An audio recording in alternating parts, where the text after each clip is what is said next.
छोटे से कस्बे के किनारे टूटी दीवारों और टपकती छत वाला एक घर था। उस घर में रहती थी सीमा। सीमा एक सीधी साधी, मेहनती और समझदार लड़की थी। चेहरे पर मासूमियत, लेकिन आंखों में जिम्मेदारी।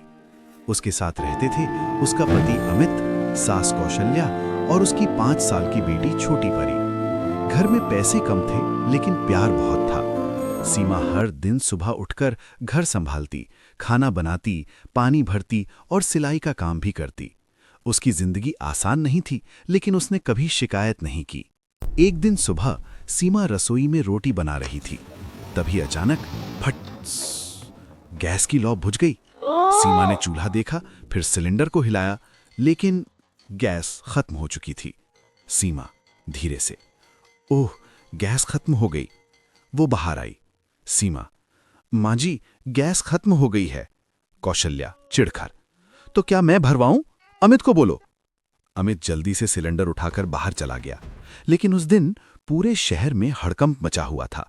गैस एजेंसी बंद, हड़ताल, हर जगह लंबी लाइन। अमित एक दुकान से दूसरी दुकान भागता रहा। दुकानदार, गैस नहीं है भाई, कल आना। दूसरा दुकानदार, पूरा शहर खाली है, कुछ नहीं मिलेगा। शाम तक अमित खाली हाथ लौट आया।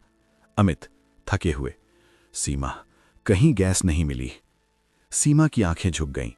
पहला दिन किसी तरह बिस्किट से गुजारा हुआ, दूसरा दिन सिर्फ चाय, तीसरे दिन छोटी परी रोने लगी। परी, मां, भूख लगी है। सीमा का दिल टूट गया। उसने उसे गोद में लिया, लेकिन देने के लिए कुछ भी नहीं। कौशल्या गुस्से में बोली, क्या काम की है ये बहू, घर में खाना तक नहीं बना सकती। सीमा चुप रही। हर शब्द उसके दिल में चुप रहा था। रात को सीमा को अपने गांव की याद आई, जहां उसकी मां लकड़ी और मिट्टी के चूल्हे पर खाना बनाती थी। सीमा सोचते हुए, अगर वहां बिना गैस के खाना बन सकता है तो यहां क्यों नहीं? उसकी आंखों में उम्मीद चमक उठी। अगली सुबह सीमा घर के पीछे गई। वहां एक खाली जगह थी। उसने मिट्टी को देखा और खुद से बोली, मैं हार नहीं मानूंगी। उसने हाथों से गड्ढा खोदना शुरू किया। धूप तेज थी, हाथों में छाले पड़ रहे थे, लेकिन सीमा रुकी नहीं। कई घंटे बाद एक छोटा गड्ढा तैयार हो गया। सीमा ने आसपास से सूखी लकड़ी, पत्ते और गोबर इकट्ठा किया। उसने एक छोटा सा देसी चूल्हा बनाया। उसके हाथ गंदे थे, लेकिन इरादे साफ। जैसे ही कौशल्या ने देखा, वो गुस्से से चिल्लाई, ये क्या कर रही है तू? ये गांव नहीं है। माँ जी, बच्ची भूखी है। मुझे कुछ नहीं सुनना, ये गंदा काम बंद कर। सीमा चुप हो गई, लेकिन अंदर से टूटी नहीं।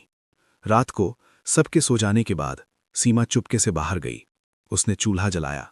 धीरे धीरे आग जलने लगी। उसने आटा गूंधा और रोटी बनानी शुरू की।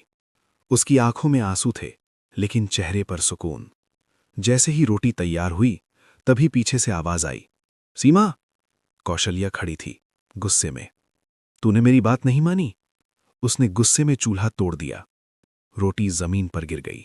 सीमा वहीं बैठ गई, आंसू बहने लगे। तभी उसकी बेटी फिर बोली, मां, भूख। उस पल सीमा के अंदर कुछ बदल गया। उसने आंसू पोंछे और खड़ी हो गई। सीमा दृढ़ आवाज में, अब मैं किसी की नहीं सुनूंगी। अगले दिन सीमा ने एक और गड्ढा खोदा, लेकिन इस बार वो कुछ अलग कर रही थी। उसने गोबर, पानी और मिट्टी मिलाया और एक ढक्कन बनाकर उसे बंद कर दिया। कुछ दिनों बाद उस गड्ढे से गैस बनने लगी।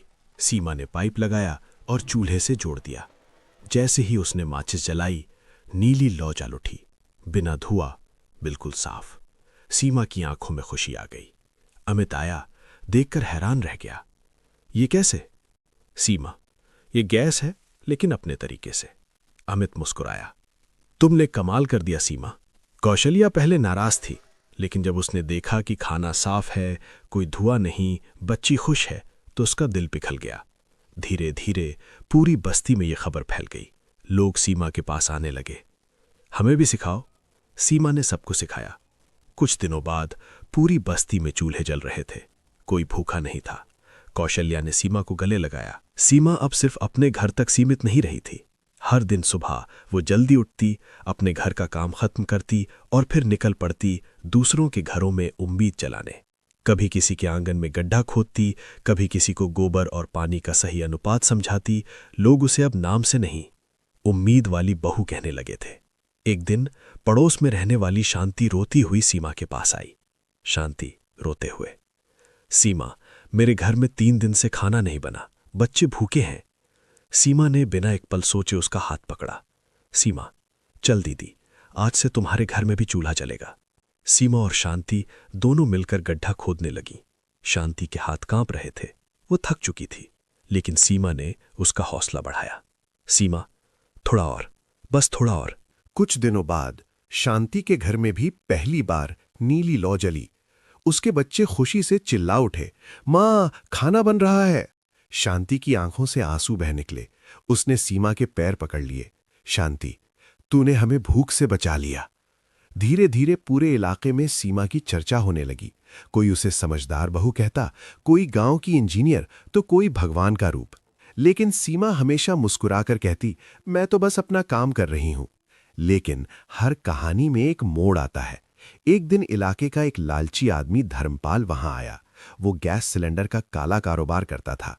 धर्मपाल गुस्से में, अगर सब लोग ऐसे ही खुद गैस बनाने लगे तो मेरा धंधा बंद हो जाएगा। उसकी आंखों में लालच था और दिमाग में चाल। रात के अंधेरे में धर्मपाल चुपके से सीमा के घर के पीछे पहुंचा। उसने गड्ढे को नुकसान पहुंचाने की कोशिश की, पाइप तोड़ दिया और भाग गया। अगली सुबह सीमा जब बाहर आई तो सब कुछ बिखरा हुआ था। पाइप टूटा हुआ, गड्ढा खराब। सीमा की आंखों में आंसू आ गए। सीमा धीरे से, किसने किया ये? कुछ पल के लिए सीमा टूट गई, लेकिन फिर उसने अपनी बेटी को देखा और खुद से बोली, मैं हार नहीं मानूंगी। सीमा ने फिर से काम शुरू किया, गड्ढा ठीक किया, पाइप जोड़ा, सब कुछ दोबारा बनाया, इस बार और मजबूत। अमित ने पता लगाया कि ये सब धर्मपाल ने किया था। अमित गुस्से में था, मैं उसे छोड़ूंगा नहीं। लेकिन सीमा ने रोका। सीमा, नहीं, लड़ाई से नहीं, समझ से जीतेंगे। सीमा खुद धर्मपाल के पास गई। धर्मपाल हंसते हुए, क्या कर लेगी तू? सीमा शांत लेकिन मजबूत आवाज में, मैं सिर्फ अपने घर के लिए नहीं, पूरे मोहल्ले के लिए काम कर रही हूं। सीमा ने उसे समझाया, तू भी ये काम सीख ले, लोगों की मदद कर, इज्जत कमाएगा। धर्मपाल पहले हंसा, लेकिन फिर चुप हो गया। कुछ दिनों बाद धर्मपाल खुद सीमा के पास आया। धीरे से बोला, मुझे भी सिखा दो। सीमा मुस्कुरा दी। कुछ ही महीनों में पूरा इलाका बदल गया। हर घर में चूल्हा जलने लगा, कोई भूखा नहीं सोया। लोग एक दूसरे की मदद करने लगे। कौशल्या अब हर किसी से कहती, ये मेरी बहू है, हमारी शान है। उसकी आंखों में गर्व था। एक दिन पूरे मोहल्ले ने मिलकर सीमा को सम्मान दिया। तालियां गूंज उठी। सीमा की आंखों में आंसू थे, लेकिन इस बार खुशी के। अब सीमा सिर्फ एक बहू नहीं रही थी, वो बन चुकी थी पूरे इलाके की मिसाल। हर दिन दूर दूर के गांवों से लोग आते, हमें भी सिखाओ, हमारे घर में भी चूल्हा जलाओ। सीमा थकती थी, लेकिन रुकती नहीं थी। एक दिन छोटी परी दौड़ते हुए आई। परी हंसते हुए, मां, आज मैं भूखी नहीं सोऊंगी ना? सीमा की आंखें भर आईं। उसने उसे गले लगा लिया। सीमा धीरे से, नहीं बेटा, अब कभी नहीं। एक दिन शहर से कुछ अधिकारी आए। उन्होंने देखा कि कैसे बिना गैस सिलेंडर, बिना पैसे, सिर्फ समझ और मेहनत से पूरे इलाके में खाना बन रहा है। एक अधिकारी बोला, हमें ये पूरे जिले में लागू करना होगा।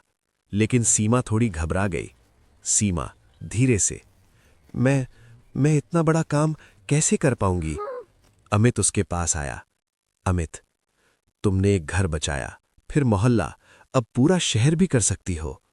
ने गहरी सांस ली और कहा, मैं कोशिश करूंगी। धीरे धीरे सीमा का काम फैलने लगा। गांव, कस्बे, शहर, हर जगह लोग खुद गैस बनाना सीखने लगे। एक दिन टीवी वाले भी आ गए। रिपोर्टर, ये है सीमा, जिन्होंने भूख से लड़ने का नया रास्ता दिखाया।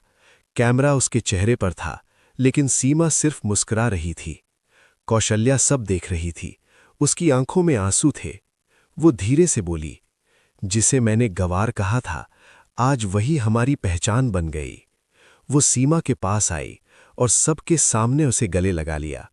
धर्मपाल भी अब बदल चुका था, वो लोगों की मदद कर रहा था। धर्मपाल, सीमा, तूने मुझे इंसान बना दिया। एक बड़ा कार्यक्रम रखा गया जहां पूरे इलाके के लोग, अधिकारी, मीडिया सब मौजूद थे। सीमा को स्टेज पर बुलाया गया। सीमा माइक्रोफोन के सामने खड़ी थी। हाथ कांप रहे थे, लेकिन दिल मजबूत था। सीमा, मैं कोई बड़ी इंसान नहीं हूं।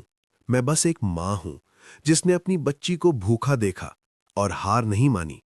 अगर हम अपनी पुरानी समझ को अपनाएं तो कोई भी भूखा नहीं रहेगा। पूरा मैदान तालियों से गूंज उठा। कार्यक्रम के बाद छोटी परी ने पूछा, मां, तुम सुपर हीरो हो क्या? सीमा हंस पड़ी। सीमा, नहीं बेटा, सुपर हीरो वो होता है जो कभी हार नहीं मानता।